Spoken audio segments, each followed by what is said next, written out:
Le grand problème qu'on a aujourd'hui dans notre jeunesse, c'est qu'ils ne pensent jamais aux conséquences des péchés. Et je m'adresse ici à nos petits frères, collégiens, lycéens. Écoutez attentivement ce que j'ai à vous dire, s'il vous plaît. Il y en a beaucoup parmi vous qui entendent, quand ils essayent de rester droits et de ne pas aller dans la mauvaise direction, ils entendent « Ah, t'es un bouffon !» Vas-y, lui, laisse tomber, c'est même pas un mec, c'est une fille. Qu'est-ce que tu lui demandes de sortir le soir? C'est très bien, lui, c'est la prison, Alcatraz. Mais il n'a jamais eu de rapport, puceau. On lui envoie tellement de piques qu'à la fin, si lui, il n'est pas solide, il craque et se retrouve à basculer dans leur camp. C'est vrai ou pas?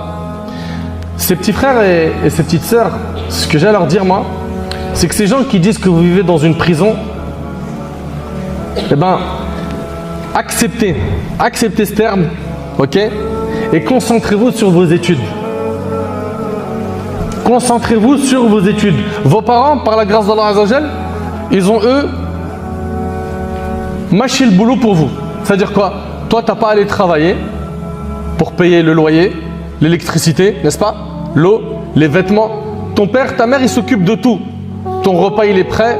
Quand tu as besoin de quelque chose, par la grâce d'Allah, aujourd'hui, tu l'as facilement.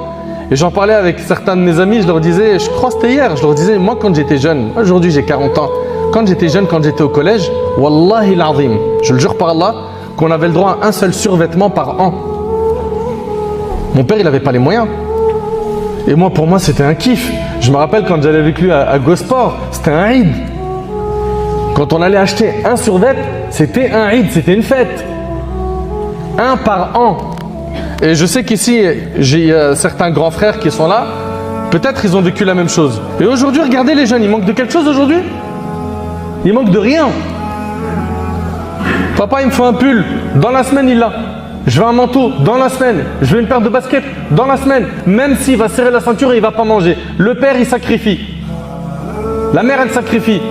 Et en retour, qu'est-ce qu'on vous demande? Réussissez vos études. Et acceptez d'être dans cette prison entre guillemets de laquelle on vous parle, et rendez-vous plus tard, dans 5 ans, toi qui as 15 ans par exemple, ou dans 10 ans, ok? Et après que tu auras ton diplôme, Inch'Allah, et que tu auras ton premier job, tu es bien, tu es stable, tu as ton logement, etc., tu commences à fonder une famille, regarde ceux qui te parlaient de prison, si eux ils ne sont pas dans la vraie prison.